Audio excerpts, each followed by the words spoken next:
And it's super cool being here with you guys all this morning. Yeah, I think you're all amazing. Well, I can guarantee you that no one in this room is untouched by pain and loss. All of us have struggled and have at some time felt broken and hopeless. Now, I am not here today to tell you how I finally won my personal battle with the darkness, because my battle isn't over, and it may never be. But I can tell you how I keep going and why. My sense of adventure and love for travel started from a very early age, as my parents regularly took us on overland trips across the country, always exploring, always living in the moment. And thanks to my dad's love of the outback and animals when we were growing up, there was a never-ending stream of strays and injured wildlife for us to look after. Now, I remember when I was in first grade, our teacher asked everybody in the class to draw a picture of what we wanted to be when we grew up, and I drew this. I had my heart set on being a nurse, and I was determined to travel the world, particularly throughout Africa. As a teenager, I spent as much time as possible working at my parents' cake shop to save money for traveling. Now, one day, a gifted young photographer walked into our shop dripping wet after a surf and ordered one of my dad's famous meat pies and a vanilla slice. His name was Cameron Bloom, and I thought he was pretty spunky and seemed like a really nice guy, so I asked him out. And thank God I did. He turned out to be the love of my life. In our first few years together, we'd covered half the world. We didn't have much money, but we were always prepared to rough it in order to see places that were off the beaten track. We hitched our way across Turkey and crossed the border into Syria and instantly fell in love with the Middle East. We camped out under the stars in the deserts of Jordan and visited ancient cities like Aleppo and Palmyra that sadly now are just ruins. The more remote and exotic, the happier we were. And I got to travel to Egypt, the place I drew all those years ago. And Cam and I also had the privilege of meeting one of my heroes, Dr. Catherine Hamlin, who 50 years ago founded the Addis Ababa Fistula Hospital in Ethiopia. Catherine committed her entire adult life to healing the broken bodies and restoring the dignity of young Ethiopian women.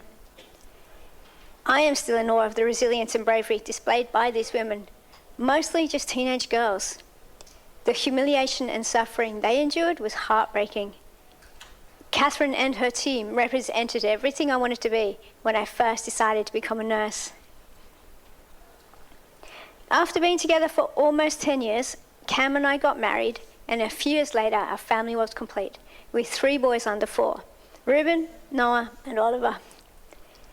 From an early age, we urged them to make the most of the great outdoors and to get outside and enjoy the sunshine. And thankfully, they didn't need much encouragement. Playing with my 3 boys and making them laugh made me happier than I ever dreamed was possible. Now, I am not saying I was always the world's greatest mum, but it certainly brought out the best in me and boosted his immune system.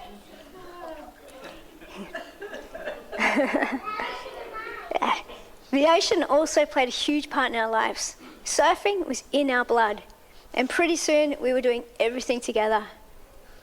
I always imagined that Cam, the boys, and I would grow old surfing at our favourite beach breaks, and we would never stop travelling. Our life was kind of perfect. Perfect for us anyway. Perfect for me. All of my dreams had somehow come true. I travelled throughout Africa and beyond. I'd become a nurse, a wife, and a mother to 3 beautiful boys. I'd followed my passion and found true love without losing my independence. I was the person I was always meant to be. The person I wish I still was. When the 3 boys were finally old enough for international travel, we decided to take them to Thailand. After arriving in Phuket, we realised that 2 days was enough for us. We were looking for somewhere less crowded and touristy, so we headed north, far away from the chaos of Patong. We drove all day until we found a beautiful little hotel on a palm tree-lined beach in the middle of nowhere. When I woke up the next morning and walked across the sand to swim in the sparkling waves with my young family, I was so happy. It was everything we were searching for. The boys were busy building themselves a cubby house from driftwood and collecting coconuts, and we were all looking forward to riding bikes up to a local fishing village nearby. I remember thinking, life doesn't get much better than this. But I had no idea that this would be my last perfect moment. After our morning swim, we all climbed up to an observation deck to take in a stunning view of the coast. As we planned our day ahead, Cam was happily snapping pictures while the boys were sipping tropical fruit drinks. At some point, I leant against the safety rail and it failed to do the one thing it was built for. The steel railings fell away and I fell with them, 6 meters straight down onto the concrete tiles below, where I lay broken and still in an ever-expanding pool of my own blood. Ollie, just 7 at the time, vomited with shock. Noah stood there speechless, with tears streaming down his cheeks. And Ruben, in a choked whisper, asked his dad if I was going to die. And Cam screamed for help, again and again. When the paramedics arrived, I was strapped onto a spinal board and we were bundled into an ambulance and driven 3 hours to a hospital. It was several days before I was stable enough to be operated on. I was not aware of all the hushed conversations about whether I would live or die. I woke up in hospital 3 days after surgery. There were tubes coming out of my neck, out of my arms and my back. I couldn't sit up, I could barely move, my whole body was battered. Both of my lungs had ruptured and my left lung had completely collapsed due to my chest cavity filling with blood. My skull was fractured in several places and my brain was bruised and bleeding. The headaches were incredible. I could barely speak or even think, and I had absolutely no idea my back was broken at T6, T7, just in line with my chest. The horror didn't seem real. All I cared about were my precious, ashen-faced boys.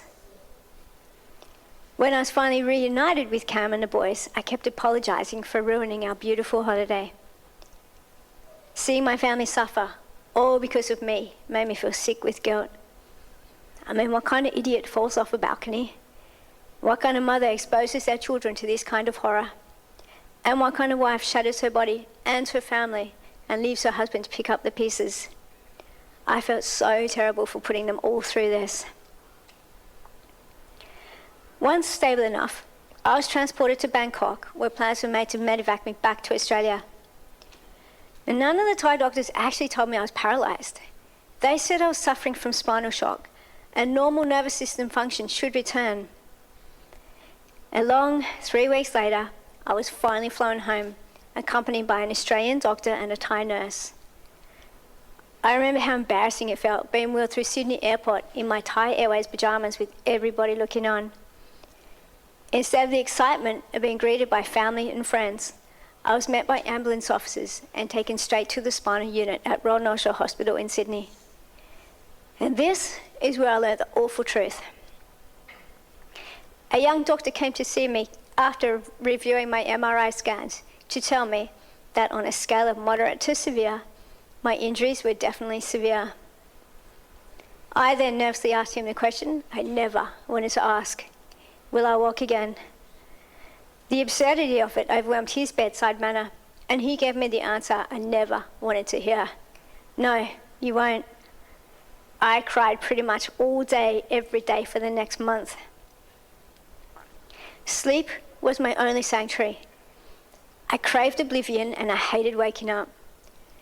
When I finally did open my eyes, I would ask the nurses if I could be taken into the bathroom, where I'd lie beneath the running shower. I closed my eyes tight and do my best to try to imagine I was surfing again, and that the shower was the spray of the breaking waves washing over me. But this beautiful illusion never lasted long enough. The pain would shatter my sense of peace and drag me back into the waking nightmare that was my life, and the tears would begin again. Whether on a surfboard or a soccer field, I never doubted my physical strength or sense of balance. So it was a painful surprise when I found it so incredibly hard to get into a wheelchair for the first time. I had no idea where 3/4 of my body was. Nothing felt right. With no control over my core muscles, I could barely sit up, and I needed 3 people to reassure me I wasn't going to fall. Now, hospital visits were always bittersweet. I loved seeing the boys, but I also hated them seeing me this way. And they did their best to cheer me up, while I did my best to reassure them I was fine. We all got pretty good at lying to make each other feel better. Yeah, man, I'm waiting for you guys to get here. Oh, it's so.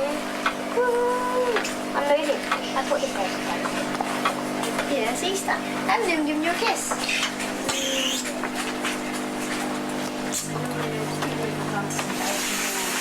Know how you can sit up now. Yeah, it'll get better and better, don't worry. It won't look so abnormal. You can just do that.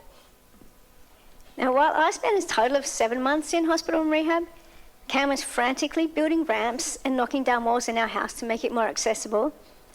He was also looking after the 3 boys, or that's what he said, and keep working as a photographer, all at the same time. Now, our house has always been pretty chaotic, but what I loved most about this short video, on top of the fact that our 10-year-old is preparing dinner, is that the boys were able to turn a negative into a positive. It illustrates just how resourceful and resilient kids can be.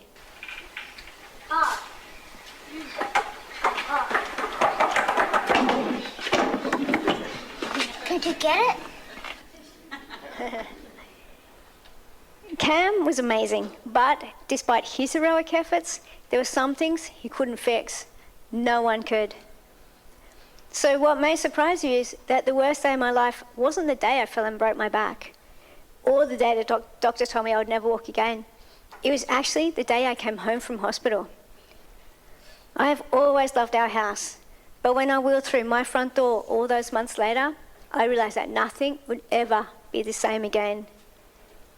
When viewed from a wheelchair, our house wasn't how I remembered it at all.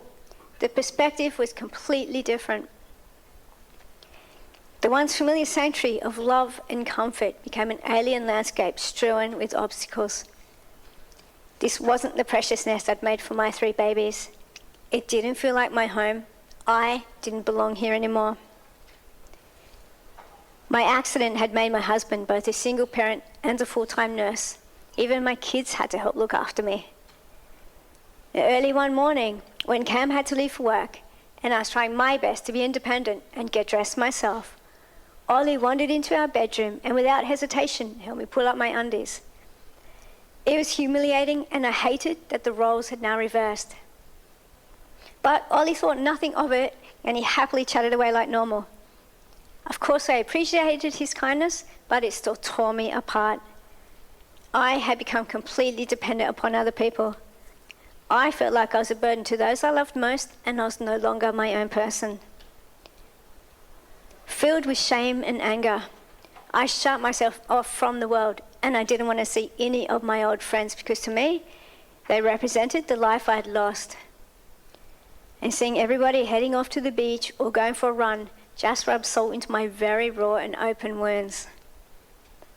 No one understood what was going through my mind.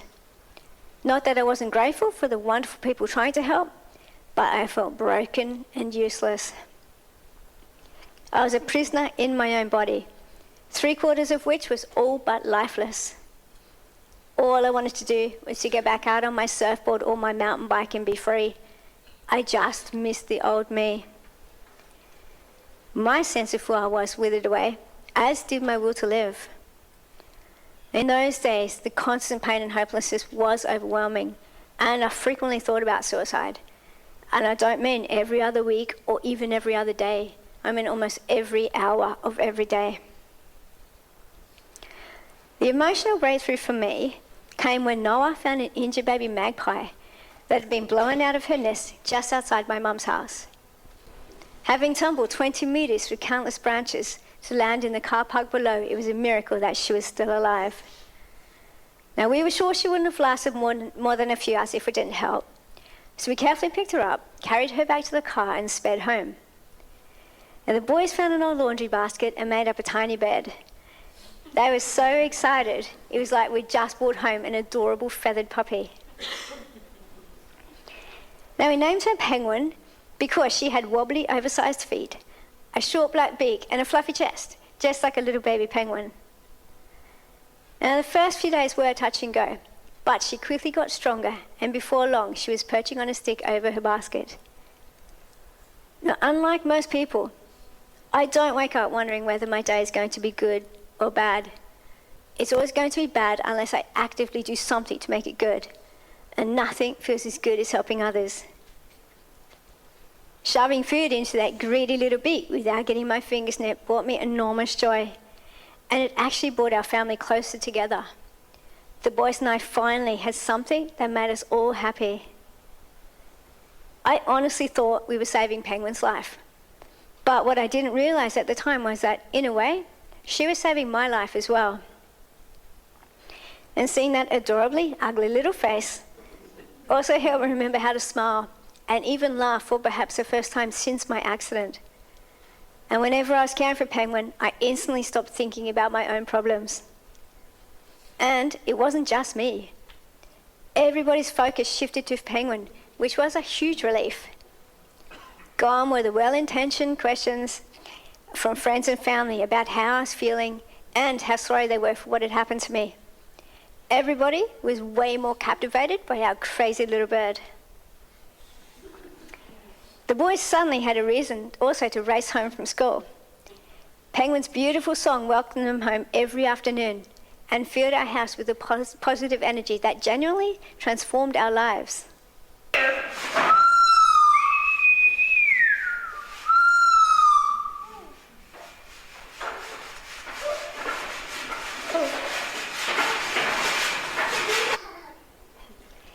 When Cam was at work and the kids were at school, Penguin volunteered to be my constant companion.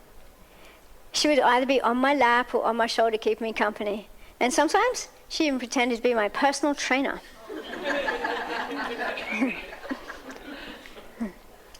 At no time ever was Penguin kept in a cage. She was always free to leave, but she chose to stay with us. We were more than free food and a warm bed. We were family. Now, for about the first 6 months, she slept inside up on our windowsill, during which time, as you can imagine, she completely redecorated our white lounges. We all agreed it was time for her to move out. So at dusk, when Cam would put her to bed in the frangipani tree in our backyard, after being taken to her tree, she'd fly back to the kitchen window and stare through with a sad face, making us feel so guilty. And then we just let her back in. But over time, the frangipani tree did become her roost. And every morning, just after sunrise, she'd make a specific call at the back door demanding to be let in. Once she was inside, she'd run down the hallway and jump up either into one of the boys' beds or with Cam and I to have a little play or just fall asleep again. By now, Penguin was an integral part of our family life, and she certainly knew how to make herself at home. Whether it was helping herself to muesli in the morning, making sure Ollie was brushing his teeth properly before school, it felt like the boys had adopted a baby sister. Although sometimes, especially in the mornings, the boys weren't always ready to play.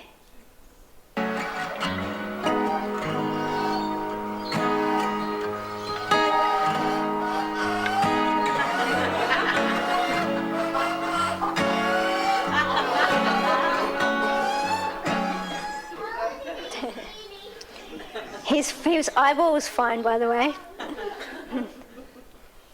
Now, just as I worried over Penguin when her health or injury seemed too great, Penguin somehow knew when I was hurting or feeling down, and she would try her best to cheer me up. She would chat away and sing, but would never allow me to wallow for too long, and reminded me that there would always be better days ahead. Penguin's ability to bring happiness into our shattered lives is something I will always be thankful for. It's humbling to think that such a small creature could make such a big difference and leave a lasting impression on all of us. Penguin reminded me on a daily basis that we are all part of nature. And indeed, the more connected to nature we are, the happier we feel. Although sometimes, to be honest, when it was all too much to bear, we would just sit outside and stare up at the sky together, hoping and wishing for better days ahead. Now, by far, my all-time favourite memory of Penguin was on Ruben's 13th birthday. By this stage, she was spending more and more time away from the house exploring, which was a good thing. From day one, we wanted her to be wild and free. And sometimes she'd be away for a few days, or even up to a week at a time, and we would be so excited when she'd fly back home. But on one Christmas morning, she flew away and she didn't come back. The days turned into weeks, and then a month went by, and we were worried that maybe something had happened to her, or hoping that perhaps she'd found a boyfriend. And she'd been gone for 6 weeks when Ruben's birthday came around.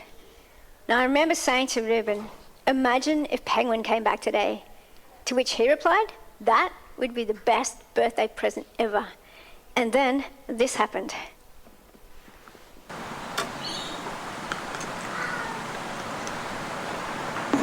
Holy shit. That's not Penguin.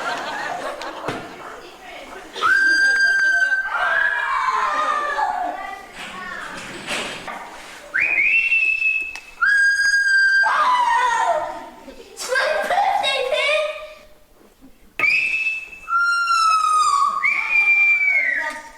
James, Dad! It's my birthday. Okay.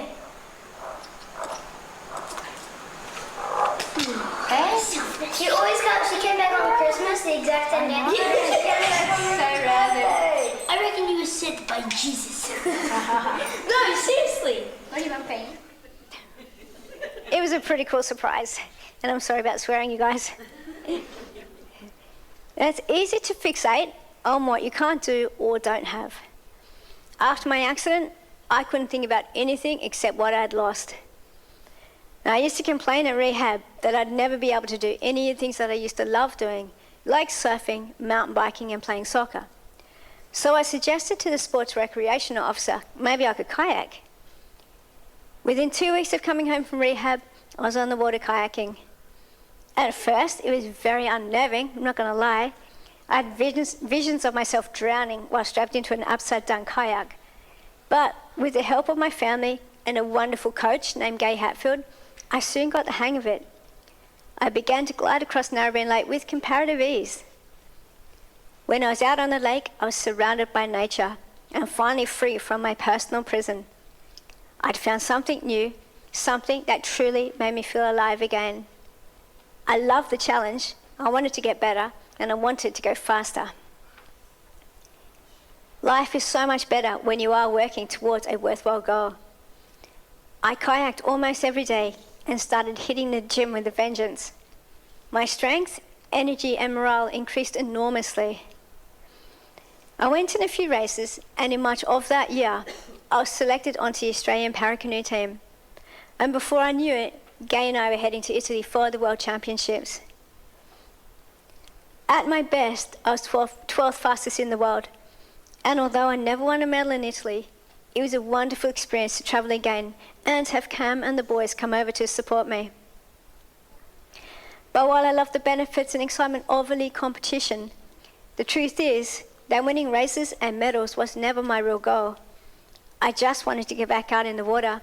I just wanted to feel like my old self again.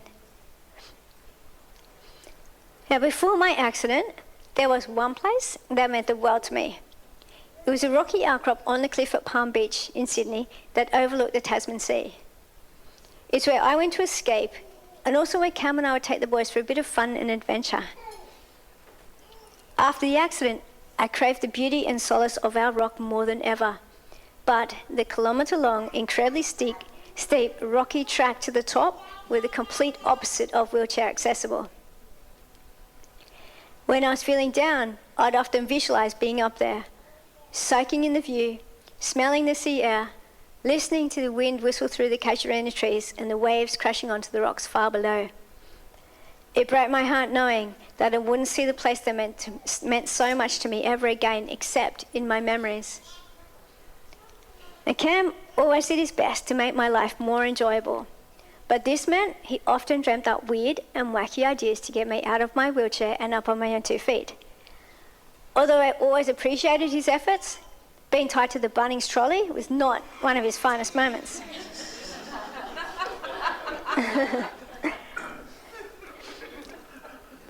But it was on my first Christmas after the accident that Cam really excelled himself. He woke me up at 4:30 and said, "I'm taking you somewhere."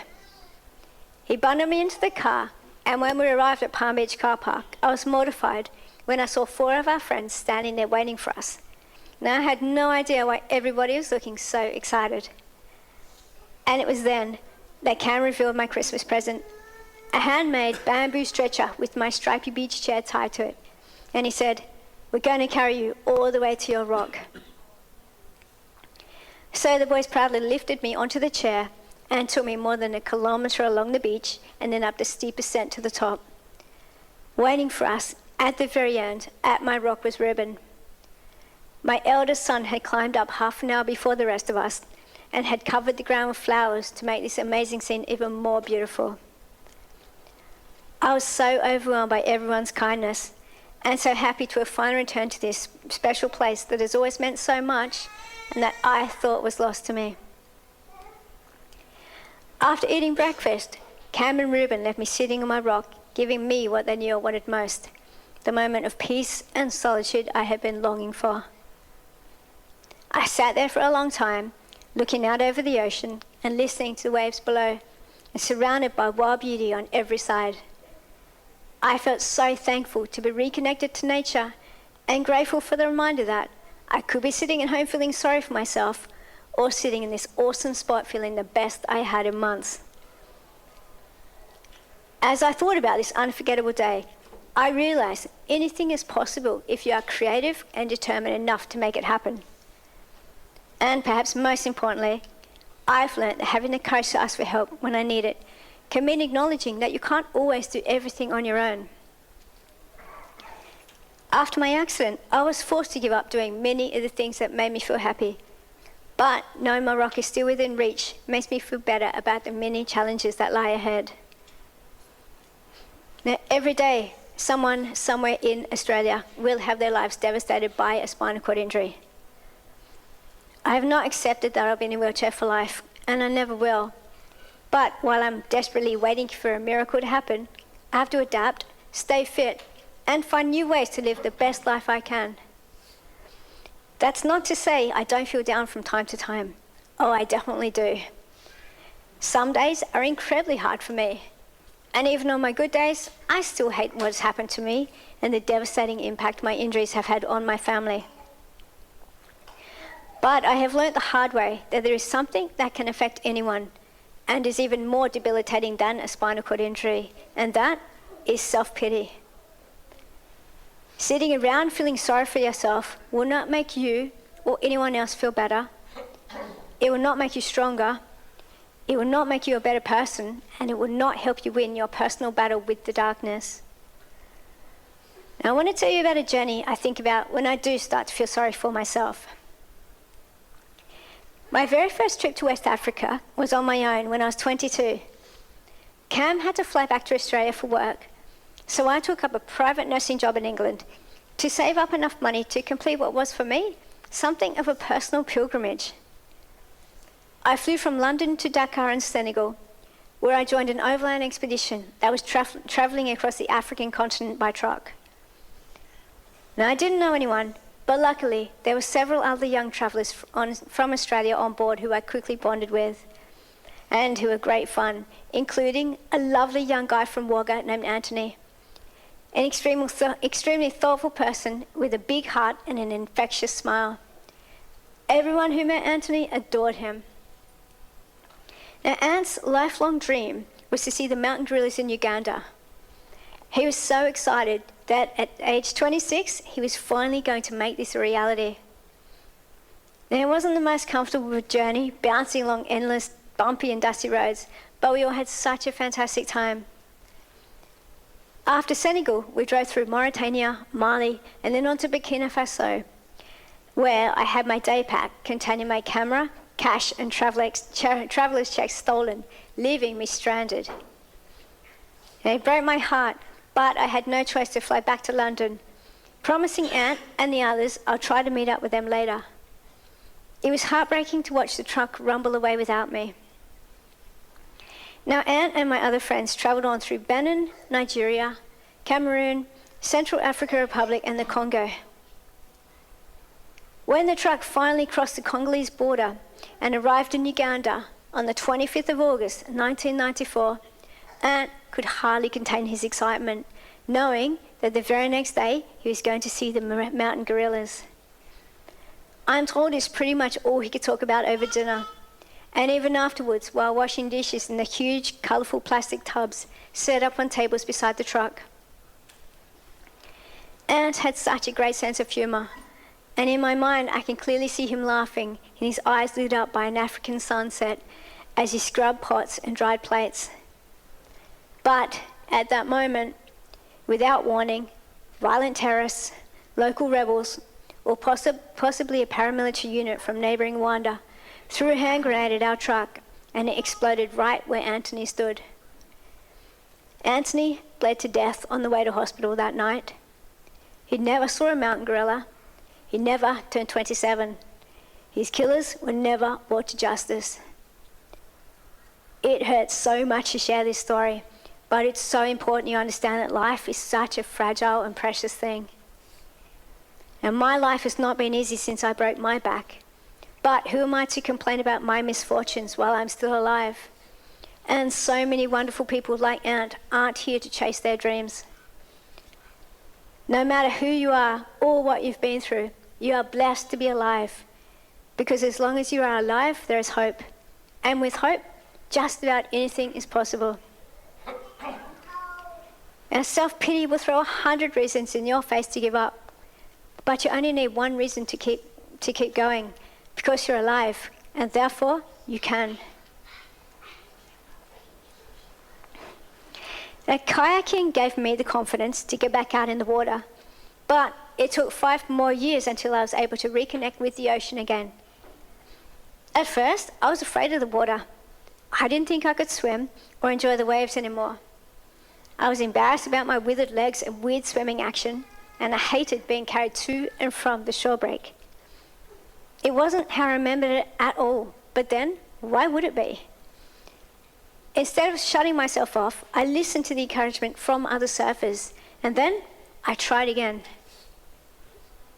These days, instead of standing up on my surfboard, I'm now lying down, and I can still experience the same sense of excitement and thrill shooting along the face of a wave. And the best part of all is sharing waves with my boys. Nothing makes me happier than surfing and just having a laugh together. In 2018, I entered the Australian Adaptive Surf Titles and was thrilled to make it onto the Australian surf team. After countless wipeouts and hold downs, it was all starting to come together. I was in America to compete at the ISA World Adaptive Surf Championships. As Cam and I were heading down the beach, I realised that my defining life passions had come together in a completely new way. Cam and I were travelling again, discovering new things, meeting wonderful people from all around the world, feeding off their infectious joy, and sharing the best of ourselves to help others as well. Now, I must admit, I was pretty nervous before competing, but I wasn't alone. Cam and Josh, the Australian coach, were both in the water with me. Now, Cam's role was to help me pick the best waves and push me onto them, while Josh, the coach, helped me paddle back out. After making it through to the finals, Cam and I had no idea who was actually winning. And it wasn't until the hooter had sounded and I'd caught my last wave into the beach when the Australian team rushed over to congratulate me and told me that I'd won. I'd just become a world champion. As the only woman on the team, I felt incredibly proud to represent Australia. And when I spotted my 3 boys, they were all grinning from ear to ear. The look of joy and pride on their faces is an image I would cherish forever. Now, despite our lives being difficult and challenging at times, at that moment, we're on top of the world.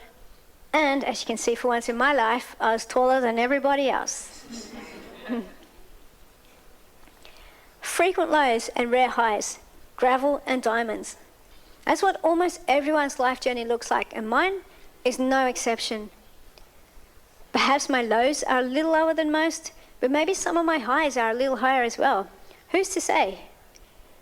When I look back at my path from despair to delight, I am shocked that so much can change for the better in such a relatively short time. Whether it's recovering from a disaster or striving for personal and professional growth, embracing change is always difficult and, in my experience, very painful. None of this comes easy to me, but it's at the heart of my daily struggle not to be limited by my injuries and be defined by misfortune. I could tell you that each of us is strong enough to adapt to anything life throws at us, but it's just not true. Yes, we're all a lot stronger than we think we are, but I still don't believe you can do it alone.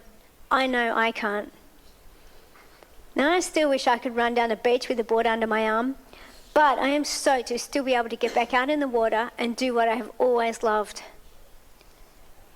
I'm also humbled that my story has helped millions of others feel not so alone during their darkest moments, and to find strength to carry on, and if need be, ask for help instead of giving up or surrendering to self-pity.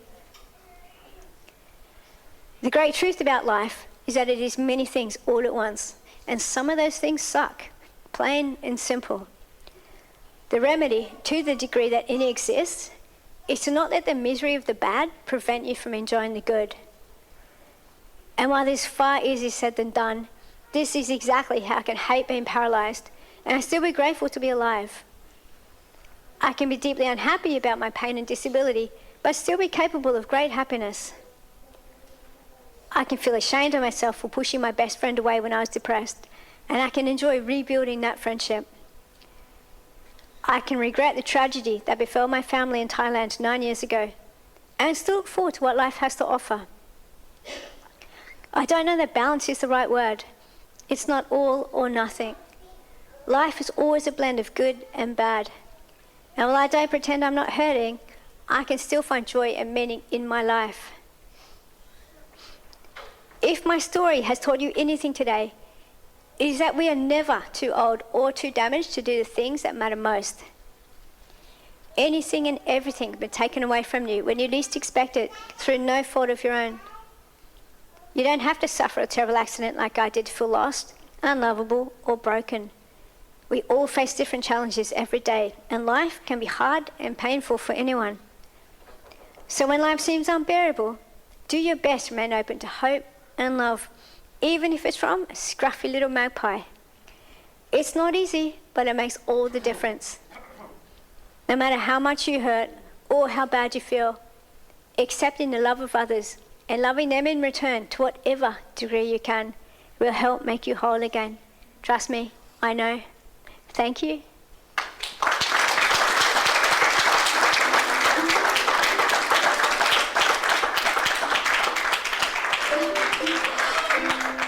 Awesome. Well, thank you so much. That was like an incredible story, and how amazing to have it like photo documented too. Like that was awesome to have that full history of everything. Good and bad. Yeah, absolutely. No, because I used to say to Cam, stop taking my photo. I know. And so many people this weekend are like, no, don't take our photo. Don't take our photo. I was like, no, we've got to take your photo. It's, history. So we're actually having a Q&A session right now with the fabulous Jenny over here. So I'll pass over the microphone. I need my assistance. Don't we all? Like you. Need your pusher. That's it. Not a dealer, just a pusher. Thank you. I resonate with Sam's story so much because my life's changed quite dramatically. My life's changed quite dramatically. And one of the questions I'd like to ask you is my own question. Having all of this happen and then having the movie made, that was quite an intrusion in your life. Yeah. And like we spoke before, it's just us. You think that's helped you in your journey? Maybe it has helped me, but I think the only good thing that has come out of it all is, and I don't like the word inspiring because I'm not inspiring, but if I have encouraged other people to kind of get out there and realise that anything is kind of possible. Obviously we do things differently, but you can still achieve some amazing things. So that for me, like from the books and the film, that's the one thing that I've actually I'm really thankful for, because like I used to, well, still kind of sometimes do, but I'd get messages from people in Australia and all around the world kind of saying thank you, because, you know, they're like, they know that, yeah, you have to think outside the square a bit, but yeah, you can still have fun and live a good life. That's great. Yeah. And the other question was, you've won your championships. Where do you go from now, though? Oh, well, no, I have another one I have to win. Pardon? I have another World Championship I have to win. So, yeah, so I've won 2, missed out last year, which I was spewing about, just saying. So in December, Cam and I have to go back to America for another World Championships. But it's totally different this time because, like I said, for 5 years, I've had Cam pushing me onto waves. And I went to Hawaii for the Hawaiian Championships in June or July. And they're like, oh, we want to reclassify you because you're looking really strong. I'm like, seriously? But all I'd done, physically I hadn't changed. I just changed my technique.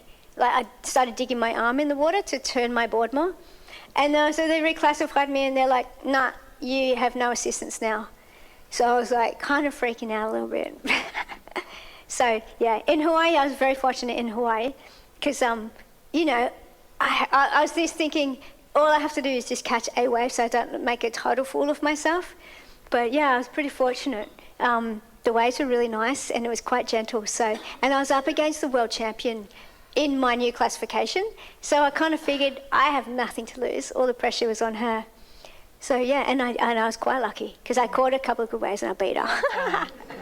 But that's different. I have to try and do it again in December. Well done. Thanks. Well done.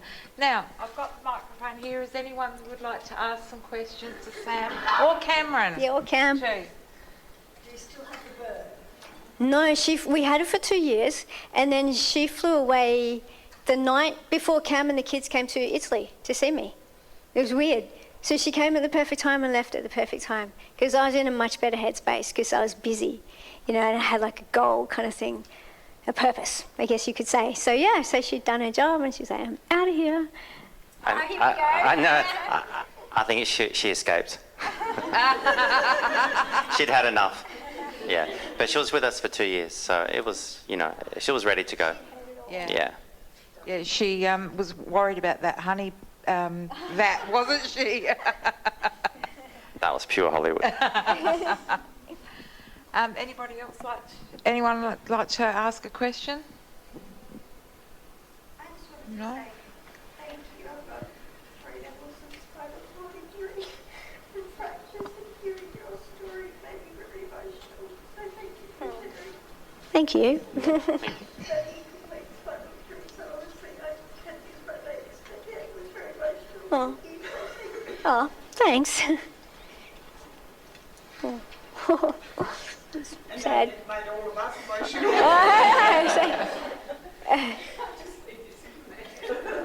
Anybody else? Apropos of nothing, I brought up baby birds before. I've taken lots of photographs. There was not a lot of bird poo in any of those photos.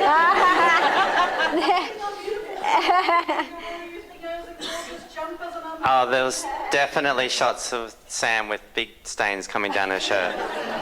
And I actually just found one the other day with one of the boys.